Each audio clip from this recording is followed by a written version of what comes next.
Hello there, my virtual students. I know you guys can't see me right now. My webcam's just kind of messing up a little bit once again, but we'll roll with it. I'm actually here live with my 5B group. All y'all say, "Hey." I hope you guys could hear that up on camera here. They're going to be helping me today write my conclusion paragraph. So we're recording it live. We'll actually start this video by reviewing my introduction from the other day. I did move it into my outline. We'll be using that as grounds for writing our conclusion today too. So if it seems a little weird that I'm calling on people in my classroom, it's just because they're there. They are going to help me write my conclusion today.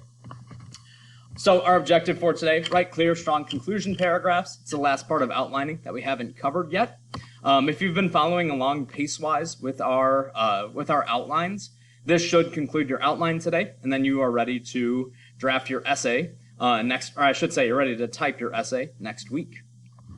You're watching our conclusions review video right now. Again, we're going to do this just recording live in class. Use the rest of your time today to continue planning out the conclusion for your Black History essay. You can continue planning out your body paragraphs and introduction too. I will be grading outlines. I'll be looking at them virtually or asking for photos for your paper ones over the long weekend. I just want to give you some feedback before you type your essay next week. Sorry for the beep. As I said, next week, work days for typing your Black History essay. I'm not going to really throw anything new at you next week. We need time to get this thing typed and completed before grade reports. Looking at our day 31 folder right here, one thing you guys should know, and this is for my in-person class as well, our outline example up here on screen in your day 31 folder is up to date. I did add my introduction in there too, so if you're looking for an introduction model, that's there. We'll look at that in just a moment. If you need to access your virtual copy of your outline, if you want to follow along virtually, that is there. Those of you who are in class, we'll use the second half of our hour to work on those anyway, or you can work on yours on paper. I'm going to open up my outline here in Word, and then my class is going to help me write a conclusion here. Javari, can you see this okay up on screen? Okay, I wanted to call on the person furthest back in my classroom to make sure I'm at a good size here. So a little review. In our last video, I wrote my introduction, or I planned out my introduction for my outline. I actually showed you guys 7 different introduction paragraphs and a little activity, and I just chose the one that I enjoy the most. For those of you in my in-person class who might be struggling with an introduction, pay close attention. This might give you some ideas on how to plan yours. I started with an attention getter. Just went with a famous quote. It's one of my favorite strategies for attention getters. Mine says, "Knowledge makes a man unfit to be a slave." From there, I go right into my background sentences. Connect my attention getter to my topic. The speaker of that quote, Frederick Douglass, my topic, is living proof of that statement. As he learned to read in his youth, Douglass not only realized the evils of slavery, but also learned how to write about them. After he escaped from slavery, he devoted his life to ending it as an abolitionist. So notice that I give a little bit of background about my topic, just some of the most important information about his or her life right there in my background. I'm not going to give too much in background because I want to be able to save information for my body paragraphs anyway. And then from there, my thesis. Frederick Douglass was an influential person in Black history. He was a great abolitionist, an inspiring writer, and an excellent leader. I'm not going to walk through my body paragraphs right now because I've done that enough in other videos, but what we can note right now is that I used my thesis to split out my body paragraphs. My first one is about his work as an abolitionist, one who fought against slavery. My second body paragraph is about his work as a writer. My third body paragraph is about his overall leadership and why we still recognize that today. One thing I would say about my body paragraphs, since I did work on mine over the course of several lessons with different classes, my body paragraphs are rather well fleshed out. It's okay if your body paragraphs are not in complete sentences. This is just an outline. So I've got 3 body paragraphs. I'm not going to go through them now.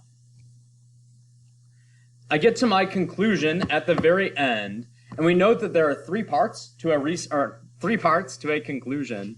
The first part's the easiest. It's my restated thesis. Let me ask someone in class right here, what does it sound like I need to do as I start my conclusion paragraph?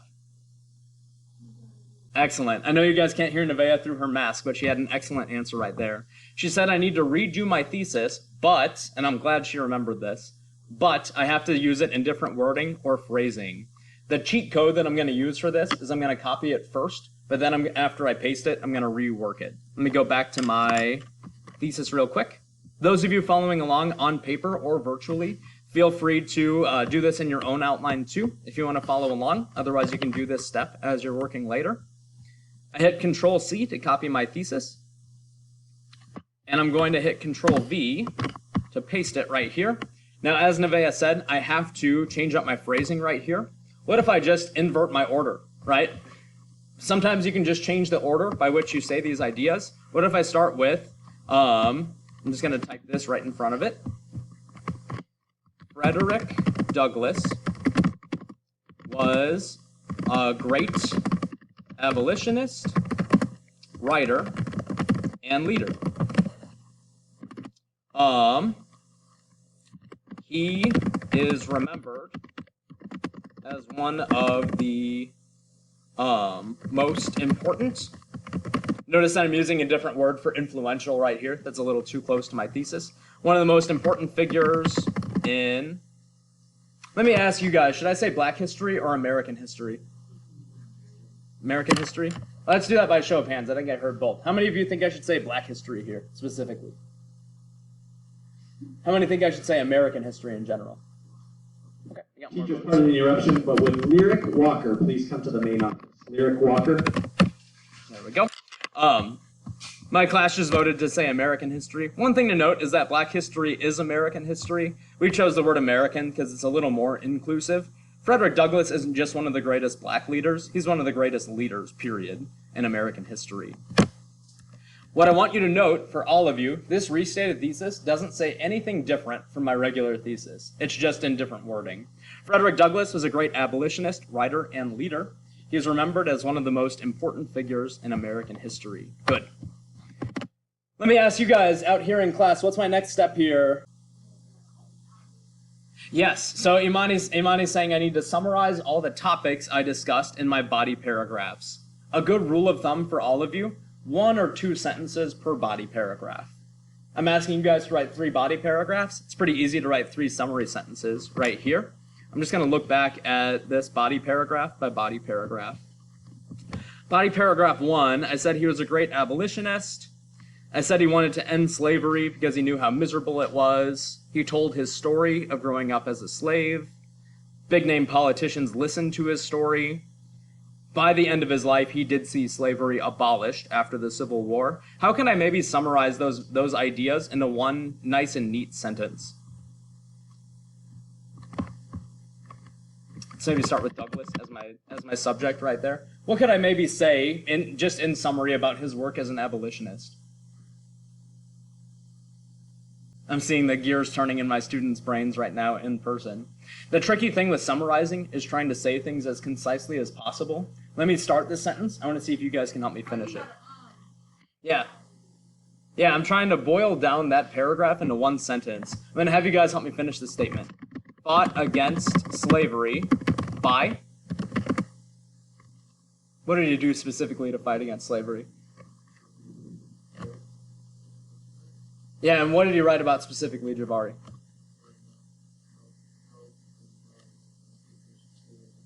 Exactly, writing about his own experience and the evils of it, right? Douglass fought against slavery by telling his own story. Douglass fought against telling his own experience. I feel like I'm missing a word in there.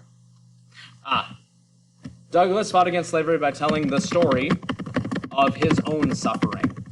I needed a negative word in there to show that slavery is a bad thing there, right? Douglass fought against slavery by telling the story of his own suffering, period. That's a nice summary sentence for that paragraph specifically. Does anyone in here remember what was the next point I talked about in my body paragraphs?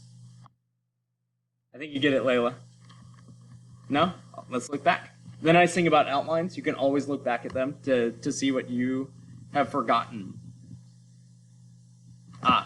It is my body paragraph 2. I talked about his work as a writer. Let's see, I talked about how he wrote down his experiences growing up in slavery. Many people read his work because he was such a good writer. Besides that book, he wrote more. He wrote autobiographies, articles, speeches, and they're still studied in schools today.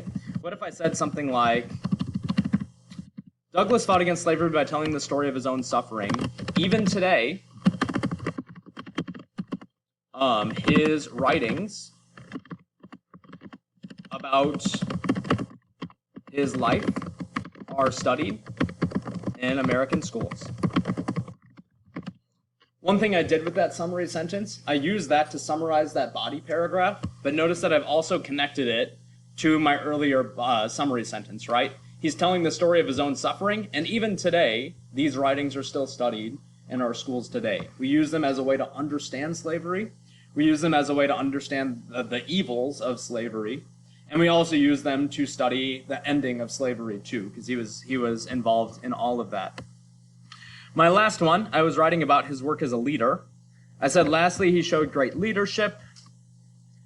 He was a hero, quote unquote, because he helped the United States move past slavery. Specifically, he worked so that everyone could enjoy liberty and justice. We should probably talk here in my summary sentence. Even today, his writings about his life are studied in American schools. What if I said something like, he has gone on to inspire maybe many more leaders to seek, brilliant idea right here, I'm going to quote the Constitution, right? To seek liberty and justice for all. Boom.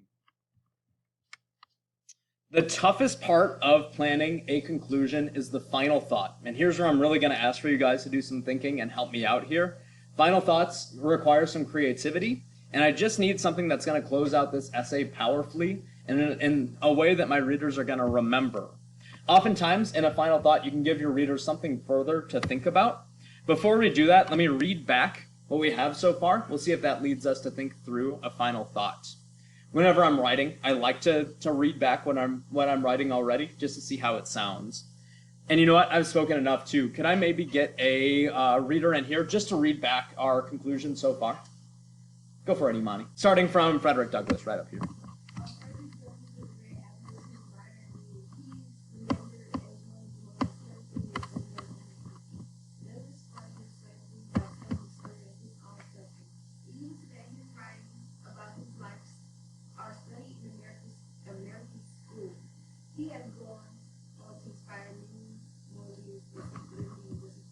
Good. How does that sound so far, y'all? Sounds good? Maybe not completely perfect yet, but that's okay. It's just an outline. Let me ask you guys, is there maybe a strategy you can think of that I can kind of use to creatively end this essay? What should I restate, Javari?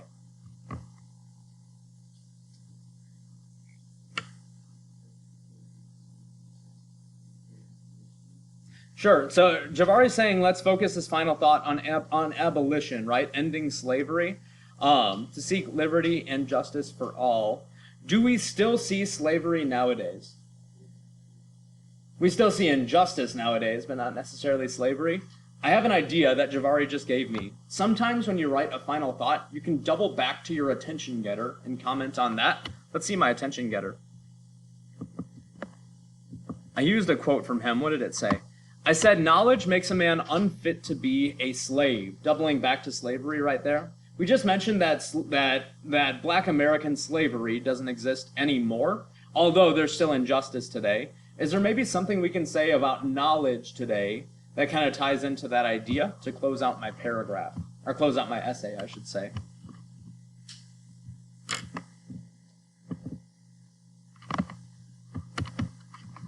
I'm going to try something. I want to see if you guys like this.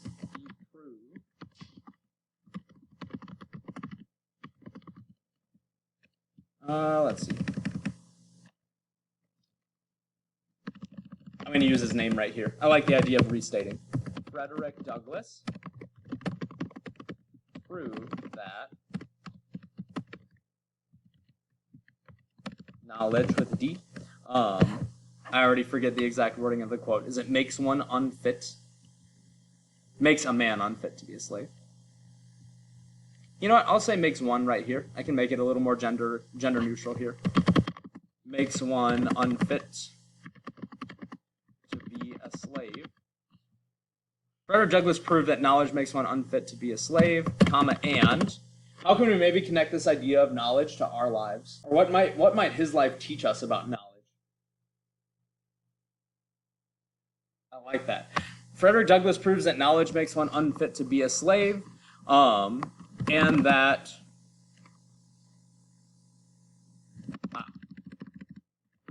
and we can use our knowledge to maybe fight injustice today. Let's see if that works. Let's do a little bit of rereading again. Nevaeh, I saw that you had your hand raised earlier. I'm going to ask you to read this paragraph back. I just want to see if you guys like it. He is remembered as one of the most important figures in American history. Douglass fought against slavery by telling the story of his own suffering.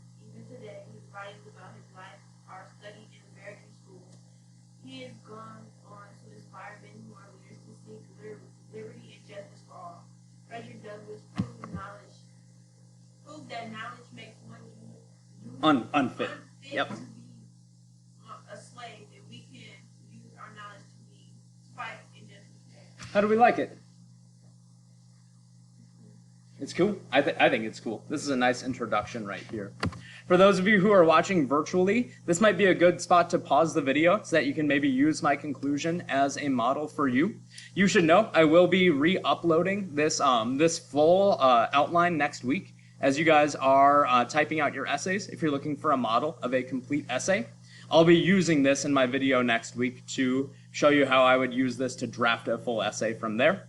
Until then, best of luck as you work on your outlines. I'm going to be checking outlines over the weekend to give you some comments for typing next week.